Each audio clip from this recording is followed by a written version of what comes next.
Creo que la apuesta significativa de la Facultad de Humanidades con la nueva gestión hace justamente a revalorizar el lema fundacional de nuestra universidad que dice mi sabiduría viene de esta tierra. Sí. ¿En qué sentido? La Secretaría fue creada la semana pasada con la idea justamente de la vinculación de la comunidad. Esto no quita de que grupos de colegas, estudiantes, personal de apoyo universitarios y graduados estén trabajando, y de hecho creo que nos marca una historia y una historicidad me antecede mucho más a mí en trabajo en terreno, pero bueno, se está buscando justamente institucionalizar y visibilizar el trabajo desde la Facultad de Humanidades con todos los institutos de investigación, pero también con todos los actores y actoras de la comunidad universitaria de la Facultad de Humanidades.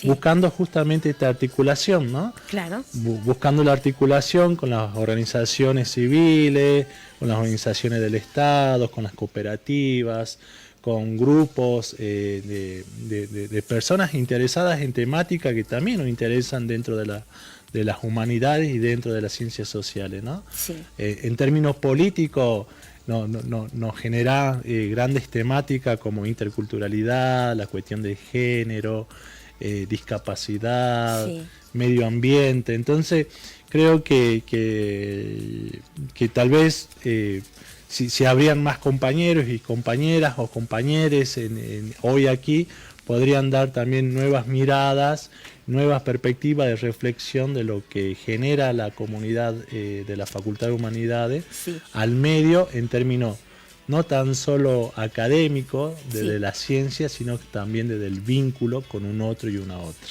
La idea inicial no es la academia en la comunidad, sino que incorporar la comunidad, claro, a la academia, recuperando las prácticas, los saberes, las memorias, los oficios, ¿no? Los oficios. Entonces, también es como trabajar con, en y para la comunidad.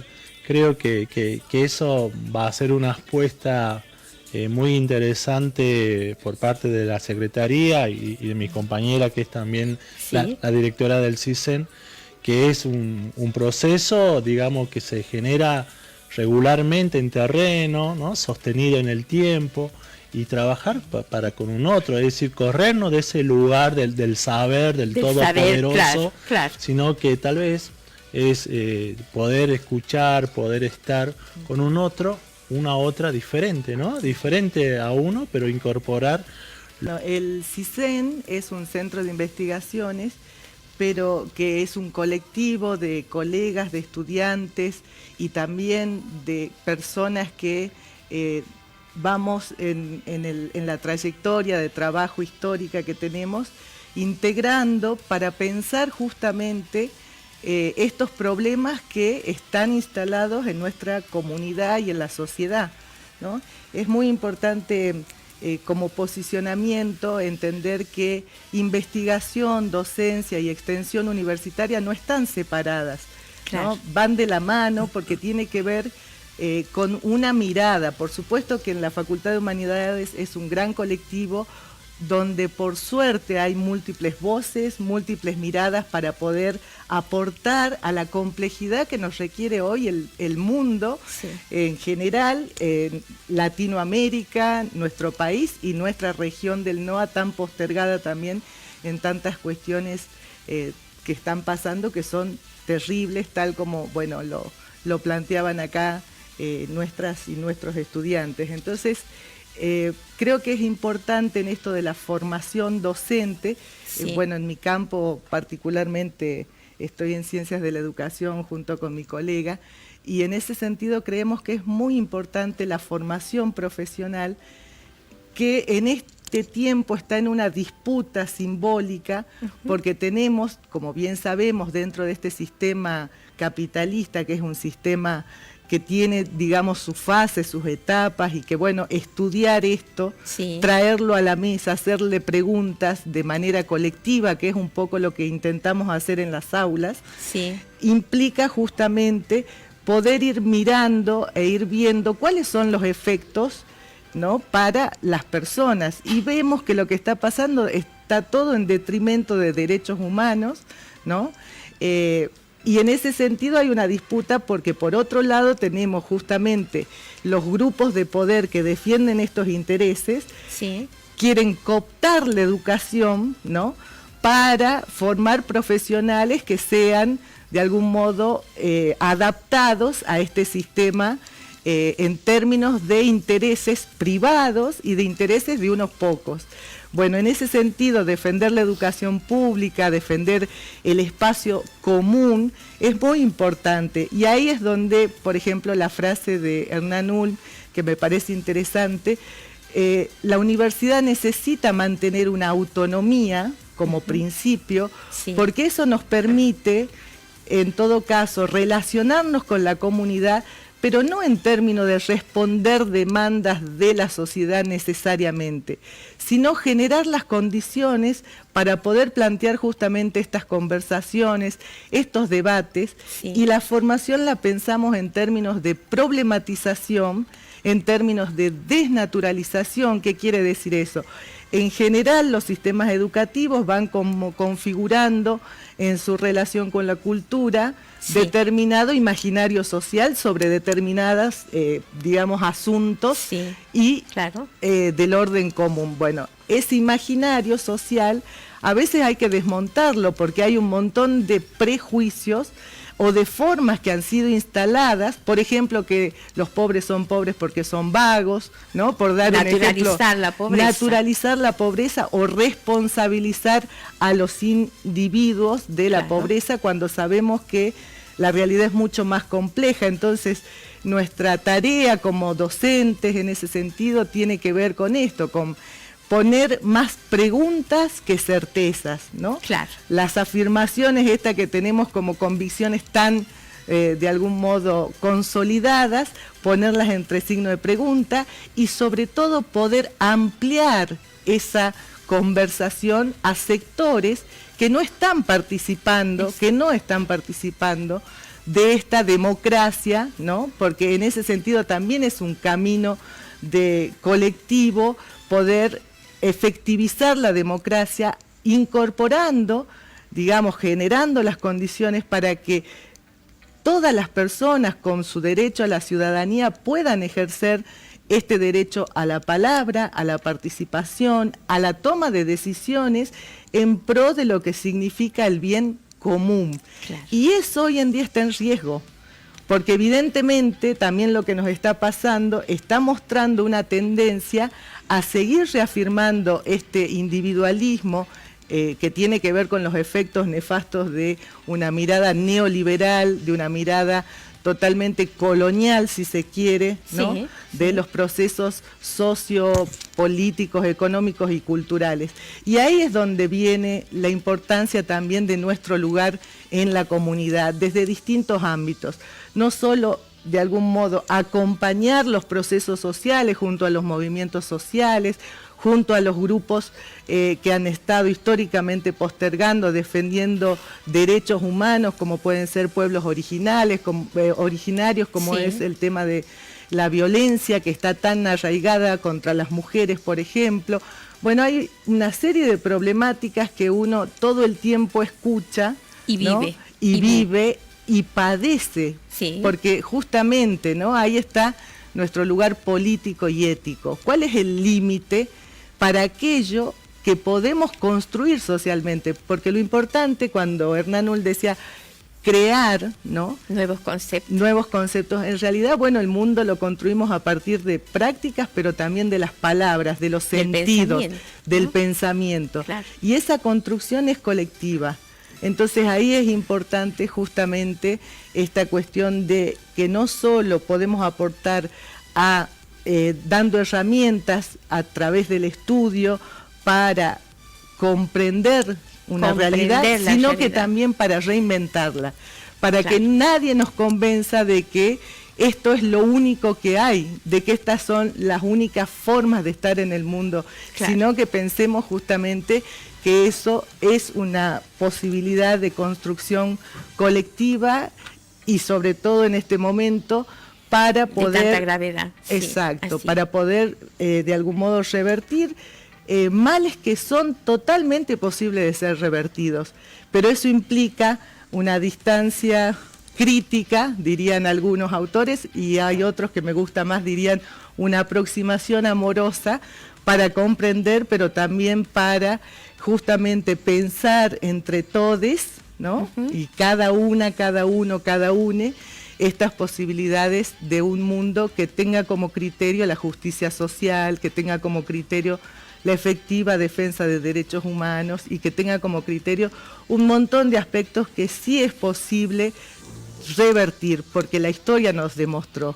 Pero ahí vienen todas las ciencias sociales o todas las humanidades para aportar para trabajar en esas sentido. miradas que nos permitirían hacer esta construcción en común.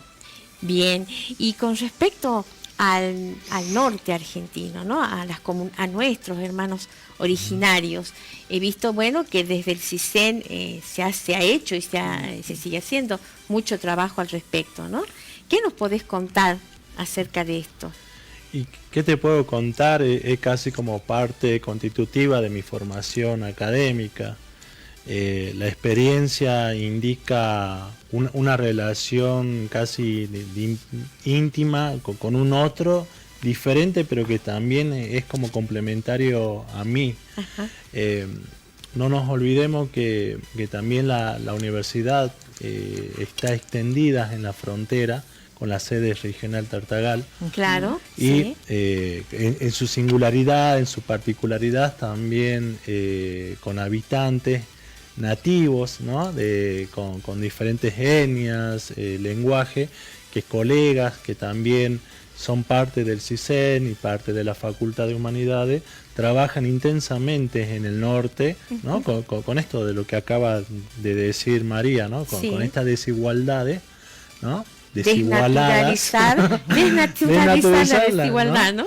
Como lo dice un profesor acá, creo que es de antropología. En ese sentido también pensaba lo importante de esto, problematizar el racismo, la discriminación, ¿no? Partir desde el principio de que la igualdad no puede ser pensada como algo a lograr, sino que tiene que ser un principio de base. Claro. Somos iguales, pero a la vez somos diferentes. Bueno, pero que las diferencias no se transformen en desigualdades. Claro. Al acceso, digamos, de los bienes materiales y simbólicos, de algún modo producidos por una comunidad, ¿no? De esto se trata un poco, digamos. Bien, y sí, y me llevaste un momento al tema del cooperativismo, que nos interesa mucho, porque bueno, pensamos, ¿no?, que los recursos para producir y que generan las relaciones de producción que tenemos están concentrados en pocas manos y nos están causando una gravísima situación a nivel global en cuanto a la alimentación, ¿verdad? Totalmente. Es un tema que, por supuesto, la universidad, la Facultad de Humanidades, sobre todo, y la de Naturales estarán tocando, ¿no?, ampliamente, porque, bueno, me parece que en el caso del cooperativismo, la intención es que sectores de la sociedad salteña, en este caso, que están privados de recursos para trabajar, no estamos hablando aquí de la distribución de la riqueza, sino la distribución de los recursos para trabajar.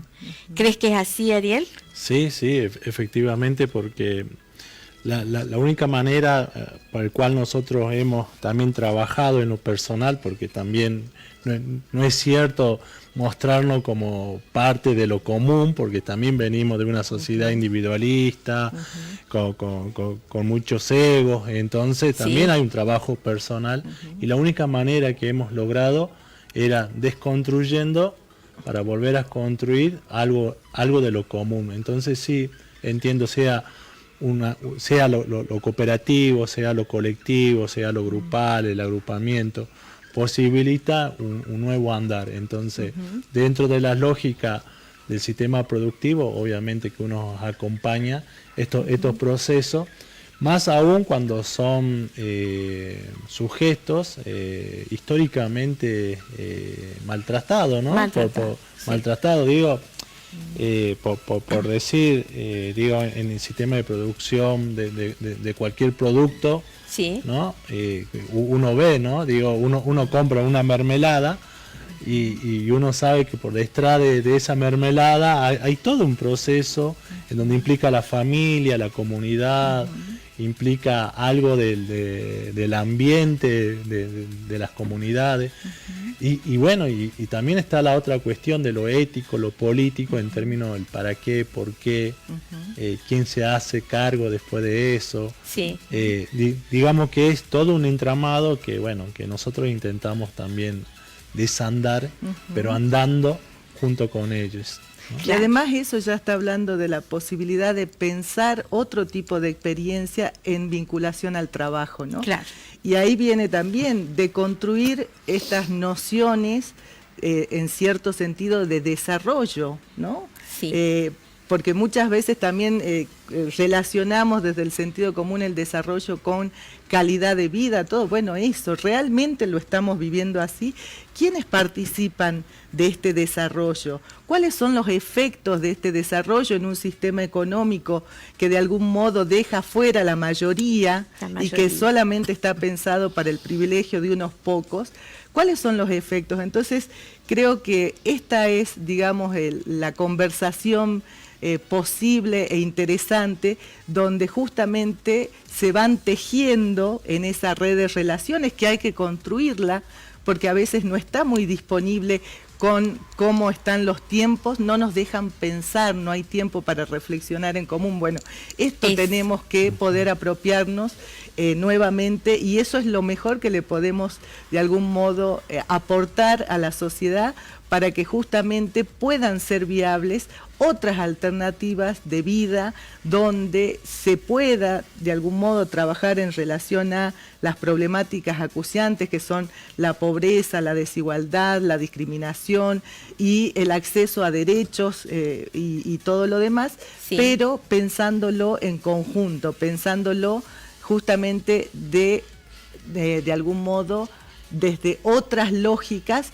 que tenemos herramientas. Por eso es importante la memoria histórica, recuperar los procesos, tenemos las herramientas, y de ahí con qué nos vamos a quedar y qué tenemos que reinventar, ¿no? Ese es un juego, creo, muy interesante. Por eso es tan importante el vínculo, porque eso no se hace en soledad, se hace de manera colectiva. Claro, sí. Fíjense, les comento, ¿no? Una cuestión, yo pensaba hace un tiempito, yo trabajo un poco en cooperativismo, trabajo digamos, en el desarrollo comunitario en nuestros barrios salteños, con las fundaciones, las asociaciones, las unidades productivas. Y bueno, pensaba en un momento, ¿no? A ver, pensaba que estas señoras de los barrios que están construyendo una cooperativa para poder crear el alimento nutricionalmente valorable y necesario para los comedores de los barrios, ¿no? Entonces pensé, a ver, ¿quién nos puede asesorar de cuáles serían esos alimentos saludables y posibles, dada la disposición de dinero que tenemos, como para que los comedores, las señoras que están en las cooperativas, puedan hacer estos alimentos,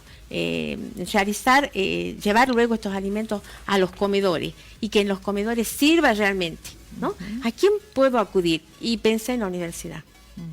Y bueno, en ese momento pensé en naturales, ¿no? Pero también en humanidades, porque humanidades puede trabajar en cooperativismo y en económica, no digo porque, bueno, económica es muy tradicional, ¿no? Me parece. Yo estudié en la Facultad de Ciencias Económicas, soy contadora y más o menos conozco, digamos, esa comunidad particular que es Ciencias Económicas, que está, bueno, justamente en lo que atiende a la cuestión de la contabilidad y de las empresas y de cómo se manejan y cómo asesorar al empresariado.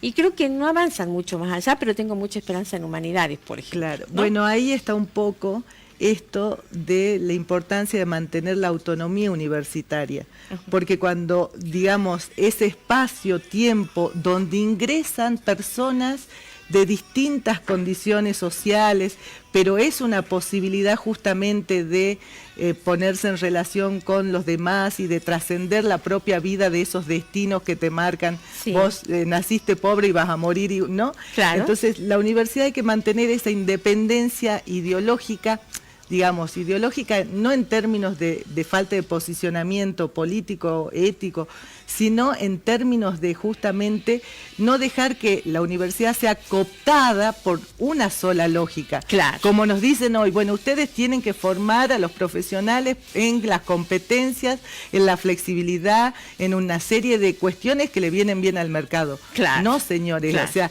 eso es preservar la autonomía para que vamos a poner en la mesa esto que nos está proponiendo el mundo del trabajo. Sí. Bueno, ¿quiénes son? ¿Cuáles son los grupos de poder que están, digamos, operando en eso? ¿Quiénes se benefician? ¿Cuáles son los efectos para digamos, el medio ambiente, para la comunidad, para las personas, para los niños, los jóvenes? Bueno, todas estas, digamos, cuestiones es súper interesante de verlo, porque ahí también está la posibilidad real de poder reinventar.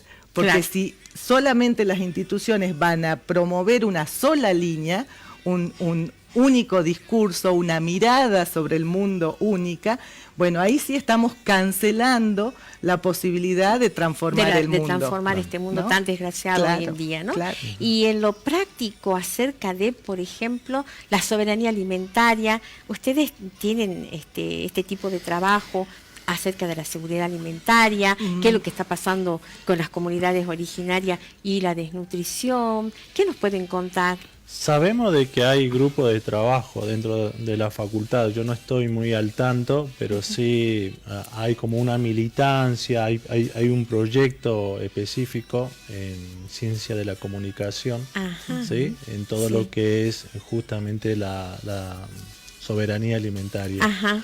Pero también en la gestión anterior con la decana Kati Buljovasic, también recuerdo que a nivel jurisdiccional, con todas las situaciones que nos han pasado antes de la pandemia, que fue la desnutrición en las comunidades del norte de Salta, Y que siguen hoy, ¿no? y que siguen hoy, sumados al dengue y a todas las situaciones que, bueno, que creo que es como vox populi. Sí. También se habían acercado gente de UNICEF, juntos también con, sí, la articulación, ¿no?, con de Nación, tratando claro. de ir remediando esta cuestión, la faltante de agua, por ejemplo. Claro. Pero después, bueno, vino la pandemia y en eso, bueno, hay que volver, ¿no? Digamos, porque generó otro efecto, Claro. pero estamos seguros que, bueno, la pandemia invisibilizó también muchas cuestiones, pero también mostró mucho de estas desigualdades que pareciera ser que no existían, pero siempre Claro. estuvieron, ¿no? Y en ese sentido, sí. perdón, en Sí, ese sí. sentido también me haces pensar, Ariel, justamente no poner a la academia, ¿no?, en el lugar de un saber poder porque Que todo lo yo puede, creo que claro. los pueblos originarios nos están enseñando que hay otro modo de relacionarse con la naturaleza, que hay otro modo Otra cosmovisión, otra manera de poder suplir nuestras necesidades de alimentación, digamos, de todo tipo, sin esta mirada depredadora que tiene el sistema capitalista y que ya sabemos cuáles son los efectos, ya están digamos, a la vista en el globo. y que cada vez se agudizan más. Entonces, en ese sentido, también pensaba cómo, por ejemplo, nuestros pueblos originarios, cuando vemos esto del pensamiento complejo, que es importante poder ver las cosas en relación, Articular, ¿no? Articular, Sí. digamos, toda esta desnutrición no estaría en nuestra provincia si no se desmontara su bosque, porque ahí tenían los recursos naturales para, de algún modo, suplir sus necesidades alimenticias. O sea, acá vemos cómo estas relaciones de poder también, donde no podemos avanzar hacia una interculturalidad, sino que hay como una cultura que se impone, que de algún modo absorbe esa diferencia, pero no en términos de algún modo mejorar nuestra existencia en términos de esta pluralidad, sino simplemente en términos de para un solo sector, un dominio para un solo sector. Bueno, ahí es donde nosotros también hablamos de investigación formativa, o sea, lo que yo pienso no solo me lo dieron los libros, el estudio, sino sobre todo estar en la vida, en los lugares, con sus formas, con las comunidades, con las personas, con sus modos, ese claro. intercambio, ¿no? Donde una también se va transformando, donde una ya no piensa las cosas desde este intelectual subido al pony, diríamos, Sí. ¿no? Sino como una más, una persona más en relación con una otra, un otro, donde nos damos cuenta que realmente nos necesitamos, es básico en la condición humana. Y nos necesitamos desde un punto de vista donde efectivamente tenemos todo, ¿no? Para que no haya un sufrimiento que podría ser evitable, digamos, ¿no? Tal cual. Pero el tema es que muchos medios de comunicación, muchos poderes y muchos discursos quieren alentar, digamos, desalentar en todo caso, ¿no? Digamos, la resistencia, la problematización, el cuestionamiento, en ese sentido, y una nueva construcción de una nueva sociedad. Que es la posibilidad. Claro. Entonces, nunca cerrar la posibilidad. Eso Bien. es lo que tiene que ser un poco el lema, ¿no? Como decía, estaba viendo una película, bueno, en estos días de conmemorar nuestra historia, y esto, ¿no? La revolución tiene que ser un sueño eterno.